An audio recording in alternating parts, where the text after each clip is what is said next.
What's fascinating about this ongoing conflict is that, surprisingly, Iran doesn't actually need to achieve a traditional military victory to secure a long-term strategic win.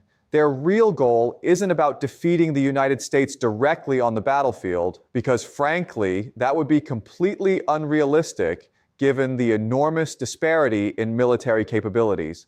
Instead, Iran's aim is far more subtle, yet far-reaching. It's about undermining the very system that gives the United States its global dominance, specifically the system built around the US dollar. Curious? If you start to unpack their approach, you realize something quite unsettling.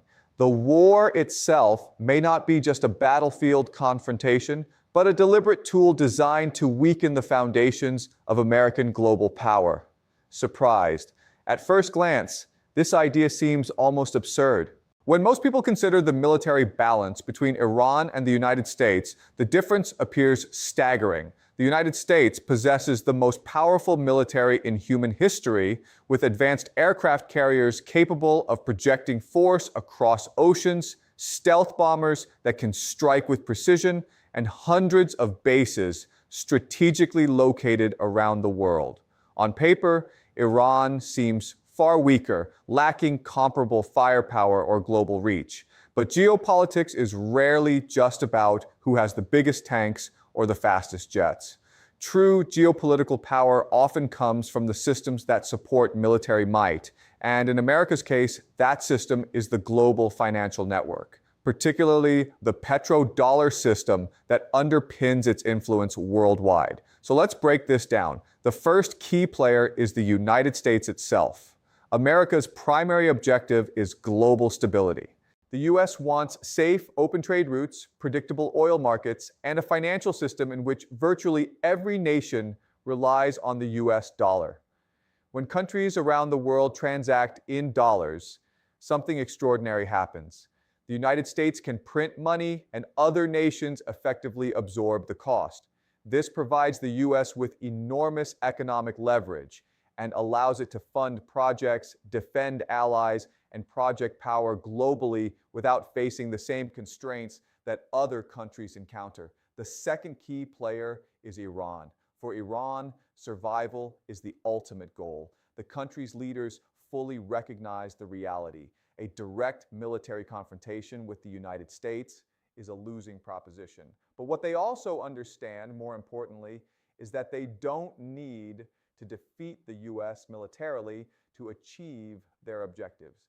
Instead, their strategy revolves around gradually eroding the structures that enable America to project its power so effectively around the globe. This is a long game, one based on patience, influence, and systemic disruption rather than brute force. Third, consider Saudi Arabia and the other Gulf states. For decades, these nations have been the backbone of the petrodollar system. Oil has been priced, sold, and stored in US dollars, ensuring a constant global demand for the currency. But recent developments are shifting the balance. Saudi Arabia has begun exploring economic ties with China, while other Gulf nations are joining new international trade and financial blocs. These changes hint at cracks in the old system that has supported US power for half a century. Fourth, there is China, watching the entire situation unfold with the patience and precision of a master chess player. Beijing does not seek direct military confrontation with the United States, but it has a clear interest in a world where the US dollar is less dominant and alternative financial systems gain traction. China is strategically positioning itself to benefit from a shifting global order, where the dollar's influence is gradually diminished. A simple analogy makes this easier to understand. Picture a school cafeteria with one exceptionally strong kid. Everyone knows he's unbeatable in a fight, and his physical strength allows him to dominate. But his control doesn't come from brute force alone. It comes from the belief of everyone else that he is untouchable. If that perception starts to crack, his power begins to waver. Now imagine a smaller kid in the cafeteria who cannot hope to defeat the strong kid head on. Instead of a direct confrontation, he adopts a different approach. He creates disruption, starts arguments, flips tables, and forces the dominant kid to constantly react. As the strong kid is distracted, the other students begin to question whether he is truly in control. In social systems, perceived power can be just as important as physical strength.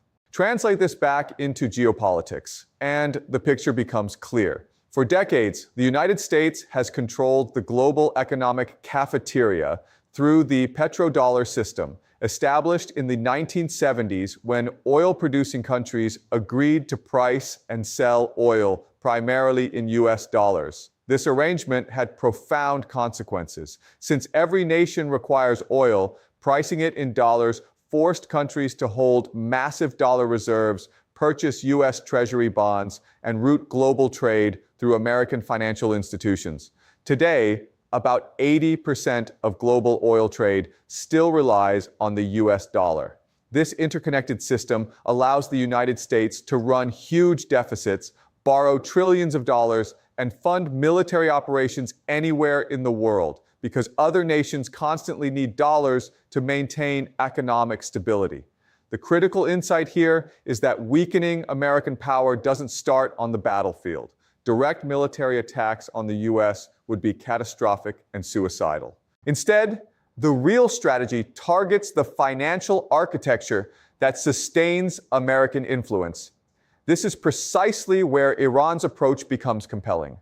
Geographically, Iran sits near one of the world's most vital economic choke points, the Strait of Hormuz. This narrow waterway handles a substantial portion of global oil shipments and represents a key leverage point in the global economy. By understanding and strategically leveraging such points, Iran's long-term plan focuses on challenging American dominance indirectly through systemic pressure rather than conventional warfare. The Strait of Hormuz, a narrow but critically important waterway, measures only about 30 to 40 kilometers at its narrowest point. Yet, nearly one-fifth of the world's daily oil supply passes through it. To put that into perspective, around 20% of global energy relies on this tiny stretch of water. Now, imagine the consequences if this key choke point were to become unstable. We're not talking about a complete closure that would immediately trigger a major military response from the United States and its allies. But even small, persistent disruptions could have wide-reaching effects. Iran is acutely aware of this. Their goal is not to permanently block the strait. Doing so would be strategically reckless and invite overwhelming retaliation. Instead, the aim is to maintain a state of ongoing instability, minor interruptions, occasional threats, rising insurance costs for shipping companies, and heightened uncertainty in the markets. Uncertainty, after all, is deeply disliked in financial systems. Oil traders, investors, and global economies in general operate on predictability and trust. When uncertainty creeps in, countries start to look for alternatives, creating opportunities for Iran's strategy to take effect. As this happens, nations begin exploring ways to reduce reliance on the US dollar. For instance, China may increasingly purchase oil in its own currency, the yuan. India might experiment with settling trade in rupees. Russia could start selling energy outside the traditional dollar-based system. BRICS countries, collectively, are already discussing alternative payment mechanisms. These changes don't occur overnight. They happen gradually, over years, as small cracks in the system widen. It's similar to how termites quietly gnaw away at the structural beams of a house. From the outside, the house appears solid and intact, but inside, the support beams are slowly weakening. This kind of approach is classic for weaker powers confronting stronger ones. Instead of attacking the visible strength directly, which would be suicidal, they target the hidden foundations that make that strength sustainable. Game theory plays a crucial role here. In conflicts where power is asymmetrical, the weaker actor often succeeds not by defeating the stronger actor in direct combat, but by forcing them to overextend their resources. Every missile defense system, every naval patrol, Every aircraft carrier deployment costs enormous sums of money. Iran, by contrast, can spend just a few $1 million on small-scale disruptions, proxy activities, or brief naval provocations. The United States, in response, deploys aircraft carriers, missile systems, and large-scale military assets that cost hundreds of billions over time. This imbalance is known among strategists as the law of asymmetry. The weaker side designs situations where the stronger side is forced to expend far more resources reacting than the weaker side spends initiating the provocations. Over the course of years or even decades, these cost imbalances can accumulate and become strategically significant. Here's where Iran's strategy becomes especially clever. They do not seek a permanent shutdown of the Strait of Hormuz. That would be strategically catastrophic and provoke immediate retaliation. Instead, they aim for repeated intermittent crises, small escalations that constantly remind the global community of the fragility of the energy system. Each time the strait becomes unstable, oil prices spike, shipping insurance costs rise, energy markets fluctuate, and world leaders begin to ask uncomfortable questions. What if the next crisis is worse? This very question pushes nations to diversify their energy sources and reduce dependence on the systems that created such vulnerability in the first place.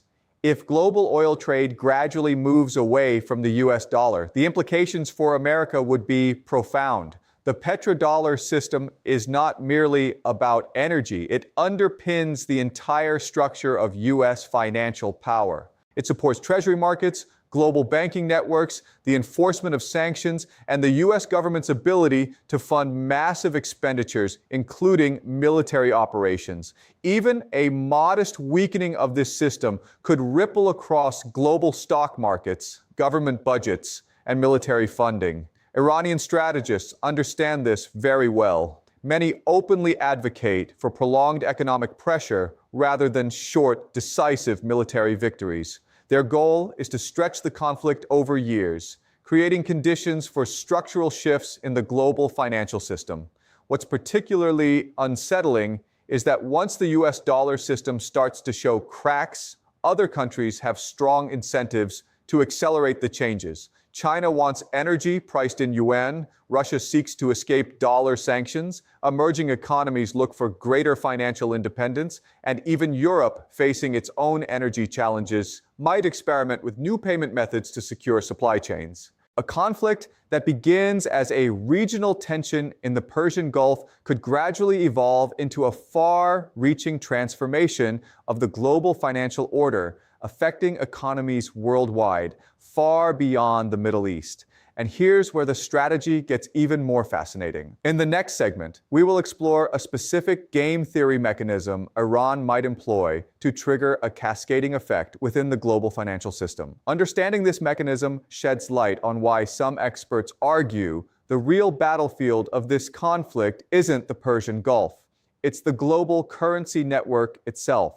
The power of Iran's approach lies not in conventional military strength, but in the logic of escalation, forcing overreaction, and using systemic pressure as a weapon. Unlike traditional wars, where victory is defined by destroying enemy forces on the battlefield, asymmetric conflicts operate differently. Weak powers rarely attempt to crush a superior opponent head-on. Instead, they engineer situations that compel the stronger side to overcommit resources repeatedly. Returning to our cafeteria analogy, the smaller kid doesn't try to punch the big kid outright. That would be suicide. Instead, he triggers a series of small disturbances, nudging someone near the big kid's table, tipping over a chair, spreading rumors of a looming fight. Each incident forces the dominant kid to respond, gradually wearing down his attention, resources, and perceived control. In the same way, Iran's strategy relies on forcing the United States into costly reactions, leveraging financial and strategic pressure rather than brute force, and gradually reshaping the global power landscape. When faced with challenges, the dominant player, the big kid in our cafeteria analogy, has two options. The first is to ignore the problem entirely. which risks appearing weak in front of everyone else. The second is to respond aggressively, expending significant energy and resources to maintain control. But here's the tricky part. Either response has costs. If the big kid reacts too softly, other students begin to question his authority, wondering if he is losing control of the room. If he responds too aggressively, he becomes exhausted, constantly managing crises and losing his ability to focus on other matters. Over time, the smaller kid, who initially seemed powerless, slowly reshapes the entire psychology of the cafeteria. He changes how everyone perceives power, not through direct confrontation, but through subtle, persistent pressure. Translate this idea into global geopolitics, and the pattern is clear. Iran's strategy does not rely on one dramatic or decisive action. Instead, it is a carefully calibrated series of pressures applied over time.